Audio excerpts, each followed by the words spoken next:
Did you know that even high-achieving professionals often struggle to balance success with inner peace? I think probably more than most high-achieving professionals need you the most. Today's guest knows better than anyone. She went from building 2 law firms to guiding women and leaders into harmony, confidence, and transformation. I'm your host, Beverly Cornell. I'm the founder and fairy godmother of Brand Clarity here at Wickedly Branded. We've helped hundreds of overwhelmed, overachieving consultants, creatives, and coaches awaken their brand magic and boldly bring their marketing to life so that they feel more confident and attract their absolute favorite and most profitable clients. Today, I am joined by the inspiring Arlene Cohen Miller. She is the CEO of Jewel Consultancy. She's a work-life harmony and leadership coach, a transformational mentor, and a professional certified coach with the International Coaching Federation, and a former attorney. But she's also been featured on over 100 podcasts and is now expanding her mission into keynote speaking. Welcome, Arlene. Thank you. I'm really glad to be here. I'm so excited about how you go from the lawyer to a transformational coach. I feel like that's just in juxtaposition of each other. Let's go back to the beginning of your entrepreneurial journey. What led you to start your business, and what did those early days look like for you? First of all, I'm still an attorney. I just don't practice anymore. It took me too long to get that certification, so I still have it. My journey started as an attorney when I was 15, and I got this inspiration, and I told my mom and dad, I said, I'm going to be an attorney. And there weren't any attorneys in my family. I just felt like, this is what you're going to do. Make it happen. That was the beginning of it. I went to college. I went to law school. And after being out of law school for about 3.5 years, I'd worked primarily for a solo practitioner who was sharing office space with other people. I'd opened my own business. I had moved from Louisville, Kentucky, where I was born and raised, up to Cleveland, Ohio. I found a storefront office with 2 other attorneys, an employment agency, and a retired pastor that was a pastor, and had started his own collection business, not as an attorney, but just helping with people with packages to collect money if debts were due and owing to them. I started off as a divorce, child custody, visitation attorney, and also doing some collection work from the legal end. When I first started practicing, a month after I found out, hey, you're pregnant. So all my tribe was in Kentucky, my family, my business contacts. So I had to build a new one. And when my son was 9, I sold my practice in Lakewood, Ohio, a western suburb of Cleveland, and moved to Longmont, Colorado, a suburb of Denver. I bought into a small firm as a partner, and they were doing only collection law because I had previously gotten totally burnt out with family law. It's a very difficult area of the law to be in on a day-to-day basis. People at their worst, all sorts of problems about ending a marriage with kids, a lot of them, and other problems in their family life. I decided it wasn't my cup of tea. I moved to Longmont, Colorado, which is a separate town, and was an attorney in that firm for years, a partner, and I loved it. About 9 years ago, we sold the practice, and that's when I opened Jewel Consultancy full-time basis, coaching and mentoring. Sadly, I'm very familiar with the family attorney world. My husband was married before and has a child. We spent a lot of time in court. Plus, we also adopted from foster care. So we have some familiarity with the world with which you come from and how high stress and emotional it can be. I can imagine being in that world on a regular basis. That was definitely part of my messy middle, was some of that stuff. Even as a foster care system, the stories, I mean, it's heartbreaking and heart-wrenching. I imagine that has informed you as a coach, like your empathy and compassion, because you understand the heart of it all. I was appointed by the court at a certain point to represent children in divorces where one or both parents had drug or alcohol problems or had problems with not being fit. I didn't have a diploma in transformational counseling at that point. I didn't have the coaching. I was young. I graduated from law school at 25, so I was 29. It was a rude awakening, that kind of stuff where are your priorities? The priorities need to be the children. Because the rule of law is what is in the best interest of those children.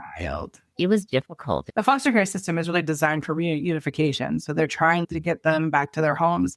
It's just heartbreaking, some of the stories you hear. There's a lot of tragedy with children and parents just not doing the right thing. And sadly, I cannot imagine working in that space. How do you leave that at work? I don't think it would stay there for me. It would be very hard. I have the skills or abilities I have now. And I decided to go just into the collection law that is business, which was about helping businesses collect their debts, which was fun.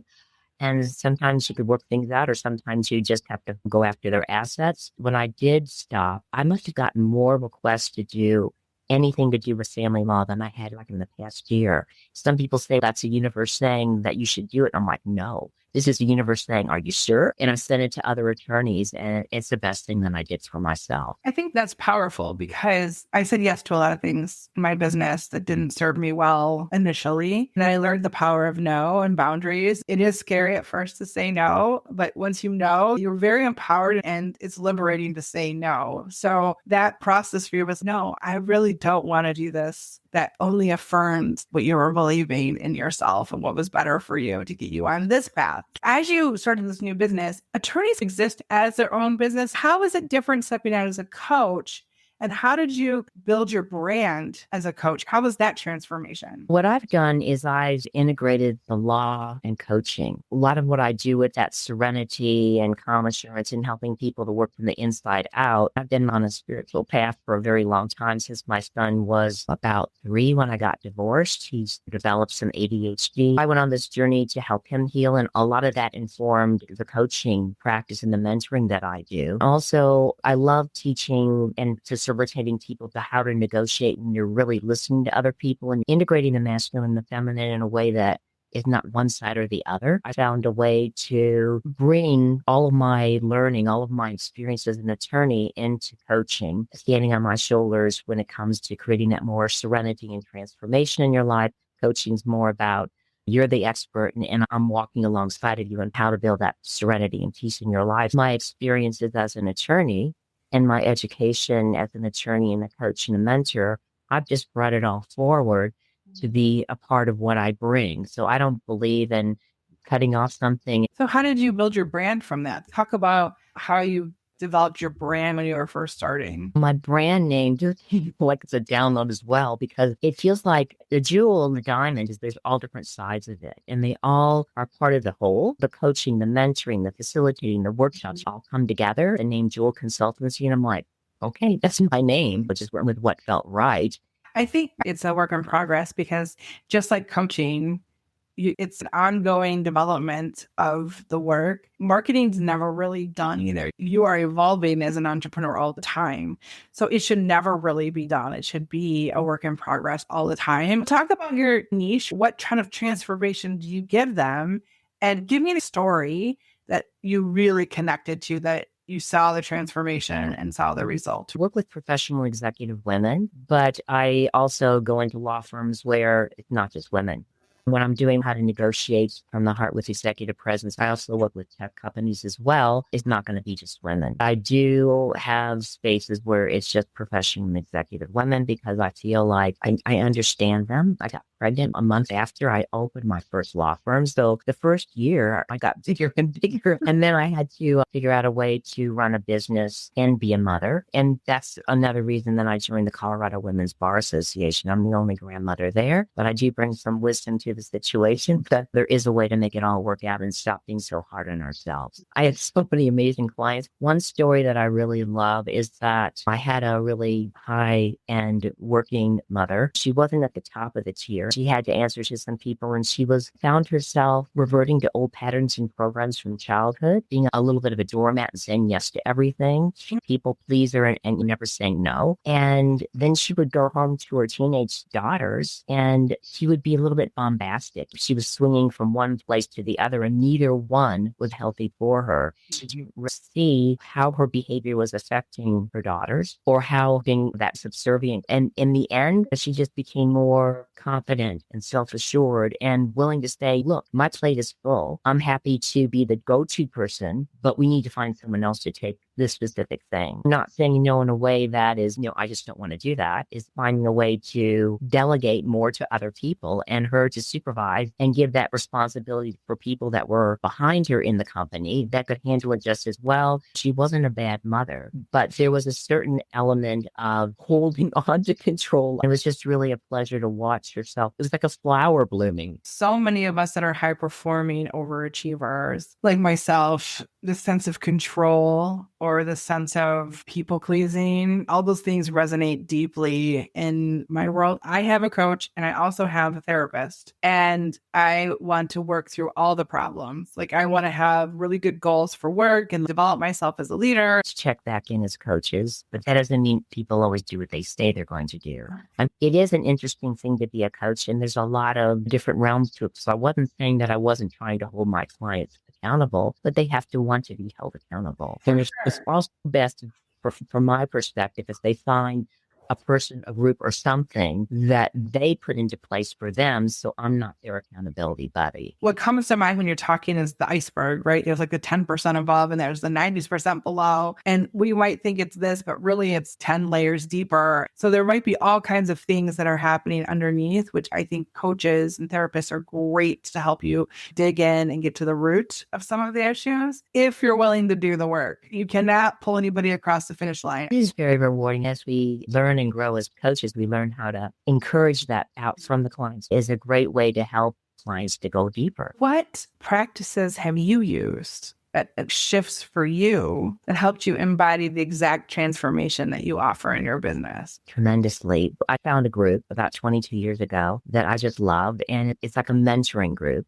It taught me all kinds of things that I can share with the people I work with, turning your inner critic into an inner coach, how to have clear, strong, and appropriate boundaries, just not physically, but energetically, how to have more peace and serenity in your life and get yourself out of that fight or flight mode into that rest and relax mode, how to really work with gratitude, because gratitude is really the key to all manifestation. I really feel that it's important to heal from the inside out. If we really get something on a feeling level, then we've got it. No one can take it away from us. Practice makes permanent, as you were just sharing. What you were also talking about is that we have patterns and programs that we've taken on from when we were younger. And behind all those patterns and programs, we wanted safety and security to protect ourselves. If those patterns and programs are coming up to keep us under this glass ceiling, there might be a tremendous amount of trauma and fear that we need to feel and let go of, and then bring in more love, light, and gratitude into that new space. And it is helpful to have someone to walk alongside of you. Very scary. I have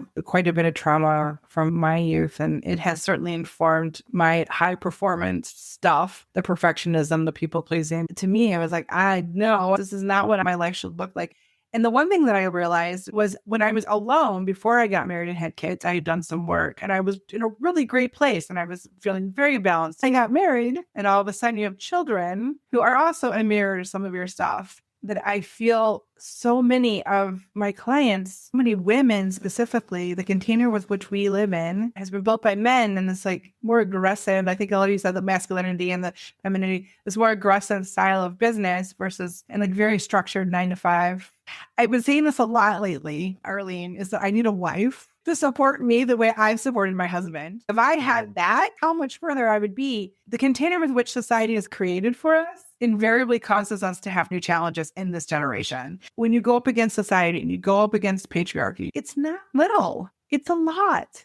And we have to be fortified to be able to do that. I love that coaching helps fortify you in a way to be able to show up like that.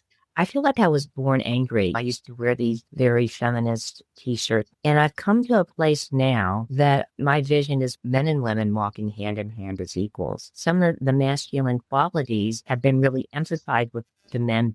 There are people that were a few steps ahead of them, but I love starting with women because we can be coming from an empowered place, but using all of our relationship skills, all of our strengths to help move things forward and not try. I had just let all that anger, let all that frustration go. And it was really difficult for me as a young attorney because there was a lot of that bombastic stuff from the male attorneys. If I bring kindness and patience and understanding and tolerance on both ends, because both sides are hurting. It is easier for men in certain things to move up the ladder. As women, we also have other priorities. I think we need to honor those priorities and not denigrate ourselves or beat ourselves up for who we are, and not do it to men either. How we bring ourselves to the table with it and not buy into it or take it personally makes a huge difference. That's a great reframe, just redefining what it means to be a woman. We've all done the best that we could in the scenario Oh, yeah. we've been in, right?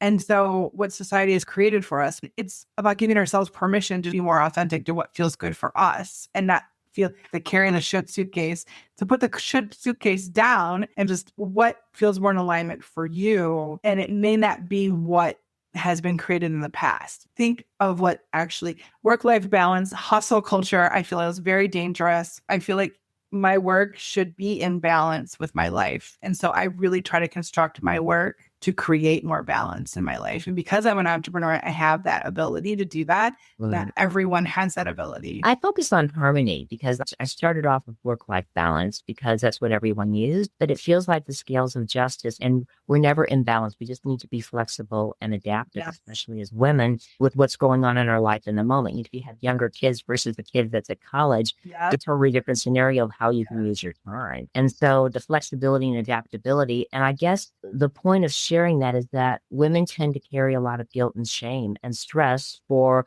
what they're doing and how they're living their life. And so when we dissipate all of that and we honor ourselves for who we are and where we're at, not try to be like someone else and bring our best gifts forward and not take things personally, just to bring that down and to do it in a different way, introduce ourselves and just be ourselves and not step into somebody else's mold of who they think we should be or how they think we are. I love this so much. Not step into anyone else's mold. We don't have to do what anybody else is doing, for sure. So for my listeners, if that is connecting with you, like you don't have to do it any other way but the way that feels good for you. Like nobody else's mold has to be the thing you do it in. I would love for you to let me know in the review, like that really connected, because it helps me understand the things that you really are struggling with and what really is connecting for you and what you're connecting with and what you're dealing with. I'm going to shake things up a little bit. We're going to go into our rapid fire round. All kinds of questions in here. The first is, what's been your biggest aha moment as an entrepreneur? My biggest aha moment was when I decided not to be a divorce attorney. Lots of people say you can't change what you're doing in the law. It's too hard, blah, blah. I'm still a young person. I can drop this and go into this other business, which I do know something about. I just need to expand it. And so that other people can say that we can't be open to new possibilities. That's their prison they put themselves in. I don't have to do that. Yes. What's something in your business that brings you pure joy? Coming together in groups with professional and other executive women who are out there, business owners, when we support each other, when we vision together. I really do love that coming together, like-minded souls, doing things together to lift each other up. I feel the exact same way, Arlene. What is one marketing trend that needs to die already? I do get really tired of the marketing trends where you see all these different commercials. The energy feels really bombastic. It feels like it's not the truth. It would be really lovely if the people that were doing were really offering something that was worthwhile that could help everybody, because I feel we have to be really careful out there. I feel the same way on that. What are the 3 most important ingredients for your recipe for success? Gratitude, patience, and the willingness to just take risks. This kind of goes with that question. What is one fear you have had to overcome to grow your business? Hey, I know you're listening today because you're ready to take your business and your brand to the next level. But if you're being honest with yourself, maybe even feeling a little bit lost, but you've got this big vision and you know that you're meant to make a bigger impact. But sometimes it's so hard to know where to start and which direction to take. Does that sound familiar? You're not alone. So many purpose-driven entrepreneurs feel the exact same way as you. That's why I created the Clarity Quiz, a simple tool that helps you get to the heart of what's holding you back and shows you where you need to focus next. No more second guessing, no more spinning the wheels, just clear, actionable insights that give you the confidence to move forward, that next best step. Taking the quiz will give you a deeper understanding of your brand's true potential and what's standing in your way. And the best part, it only takes like 3 minutes, but the results, they could transform the way you approach your business and brand forever. So if you're ready to stop feeling overwhelmed and you want to start showing up with purpose and clarity, go to wickedlybranded.com and take the quiz now. My first year in practice, I didn't know what I was doing. There was a couple of other attorneys that had been in business for a while, and they told me how much money they made. And I literally didn't have any clients. So that was a big fear when I first opened my solo practice when I was 29. How am I going to make money? How am I going to survive? But I think that's pretty common with anyone who starts something new. It was like, oh my God, what have I done? How did you overcome it? It was interesting. I was pregnant, so I had a kind of 9 months before my son was born. So I just worked as hard as I could. I started getting clients and I started breathing and I started acknowledging that I wasn't alone. I was married. I had a roof over my head and food on my plate. I wasn't going to go anywhere. I was going to make enough money to at least cover my expenses and more. And I have ridiculous expectations, which are really judgments on myself. As I was a pregnant professional woman, my first year opening my business, I was going to breathe, take a step back and do the best that I can do with what I had. Yes, I love that so much. The best that you can and breathe. All those things are so important. I feel the same way. Like, thankfully, my husband could support us. I did have some room to breathe, which was a gift that my husband's career gave me in that process. What was the moment you realized your business was successful? When I left domestic relations law, I went into commercial law and I went up to a meeting in Chicago. Everything blossomed from there. I was traveling around the country, going to all these meetings and meeting people and getting all this business. And I just felt, wow, this feels like success. Not only are these people becoming my family because I see them in all these meetings, but I'm sending them business. They're sending me business. And that feels like a success because we're helping businesses collect their debts and be paid for their services and products. You going to these events and showing up and making these relationships has been kind of part of your secret to success in some ways. How do you show up and consistently keep your energy for you too? Well, I have a daily yoga practice. I also have a daily meditation practice and a gratitude practice. So I do things to help myself stay balanced and heal. I'm lucky that I have a son and 2 stepkids and 3 grandkids all close by. So it helps to have that kind of love and support. I've always taken the action of taking care of myself. And I got a lot of flack for it. I always found ways to have an outlet for stress. Otherwise, it would sort of build up in my body. I always stayed on more of like a high protein diet so that I don't have a lot of the things people my age have, which is arthritis and digestive issues. There's a lot of joy. It's not like it's hard to do. There's joy going to my yoga community. I don't care if I'm the second oldest person in the school. There's joy in getting out in nature in Colorado. There's joy in being with the family. So my way doesn't have to be your way. I'm talking to everyone who's watching this. Whatever lights your heart up and makes you sing and helps you to drop stress, anxiety, overwhelm, it's important to integrate that into your life. Yes. So kind of speaking of sustainability and like in that kind of frame, has there been something that you've let go of or delegated that made your business feel more sustainable in that? There's some sort of coaching session that I was honest. What are the things you really hope to do? Yes. And so I am more and more delegating because in the law, I always had people working for me, going out and coaching and changing exactly what I'm doing and coming into new phases. But I find people that can help me do the things that I really hate to do so that I can focus on what really makes my heart sing.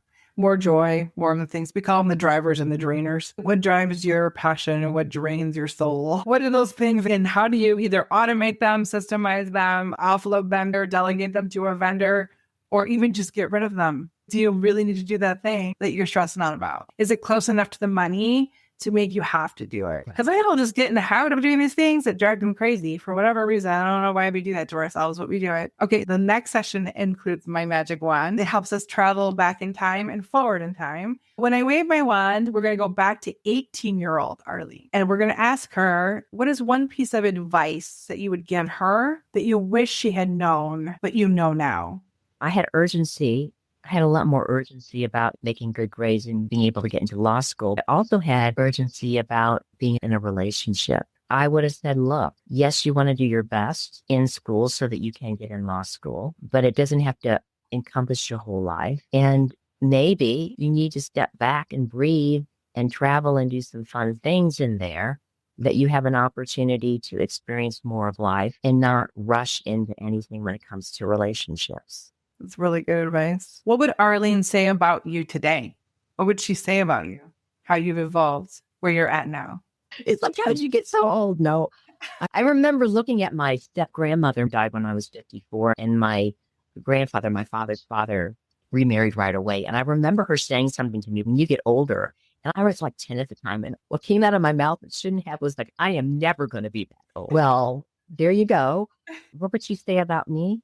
I guess she would say that thank you for being such an avid learner. I'm always learning and growing. I really love it. Not everything. Don't make me learn mechanics of how to work a car or something like that, or how to do taxes. I don't like working with, that's not my forte. It's really cool, all the things that you're into and that you studied, that you grew with, and that, I don't know, that you're not afraid to be your own person. But I think she was really afraid to be your own person and let people see her. She wanted to be perceived a certain way. Maybe she'd say that to me. I don't know. I have no idea.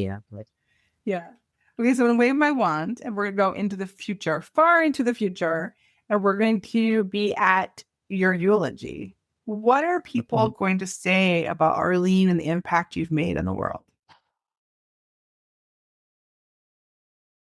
I would just hope that people would say that she just was there and was kind. And she listened when nobody else would listen. And she didn't try to tell me what to do or how to be. She just really helped me to be okay with being who I was. It's a great legacy. That's what I think we all should strive for, is just to be who you are in this world, right? And maybe bring some more kindness to it, which would be nice, especially right now. I feel like we could all use some more kindness. Yeah. So good. Okay, so I'm going to wave my wand and we're coming back to the present time. And the real question, the magical tip I would like for you to share today is, what does being wickedly branded mean to you? How do you specifically show up as wickedly branded?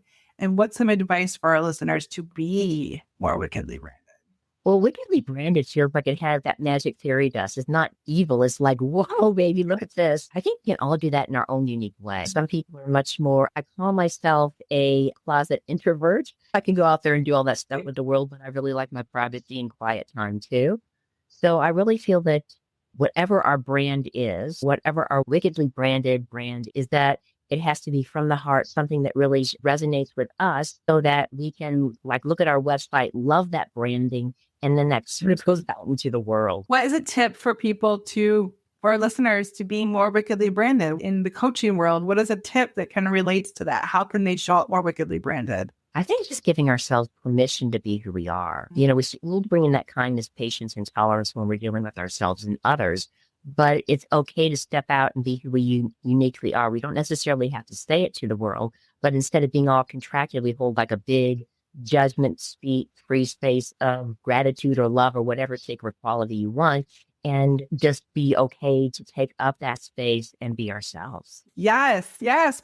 Listen to Arlene. She's so right. Take up that space. Truly you. We spend so much time, I think, worried about what others think of us. I learned a phrase a long time ago that some will, some won't. So what? Like, some will totally get it and love you and some won't, and it's okay. So what? Move on and only spend your energy on the people who are connecting to you. That's okay. You don't have to be there for everyone. So great advice to be wickedly branded, Arlene. Where can our listeners learn more about you? What you have coming? I know you got a couple things in the works. I connect with you. Right. Well, my website is jewelconsultancy.com. And Arlene Cohen Miller, you can find me anywhere on the internet because I think I'm the only one. And what's coming is that I'm going to be, after the first of the year, I think I'm going to do something in December as well. I'm going to bring together a tribe of women who are interested in letting go of stress, anxiety, overwhelm, and stepping into more serenity and peace. Be like a mastermind support. Here we are for each other. Here's what we can do to do that, where I bring all the skills and abilities from all the years I have to everybody. So that's going to be coming out. I'll probably be putting it out. I'm doing videos now to help support that, just to bring information out there if you're on LinkedIn or Instagram or X. And if you're interested, get in touch with me. Otherwise, just look out for those videos, and it will be coming after the first of the year.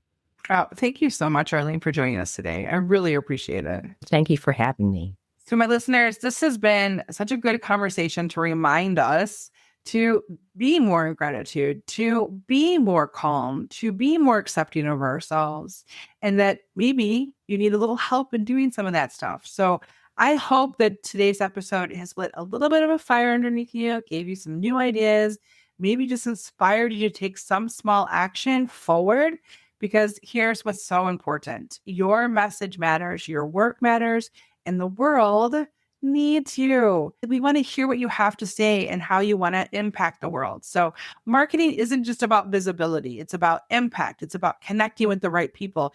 It's about connecting in a way that feels so much truer to you and in alignment to you. So please keep showing up as you, keep sharing your brilliance, and keep making magic in the world. And hey, if you ever feel stuck, know that you don't have to do it alone. Arlene and I are here to help you turn that spark into a wildfire for yourself and for your business. And until next time, dare to be wickedly branded. Wow, what an incredible conversation we just had.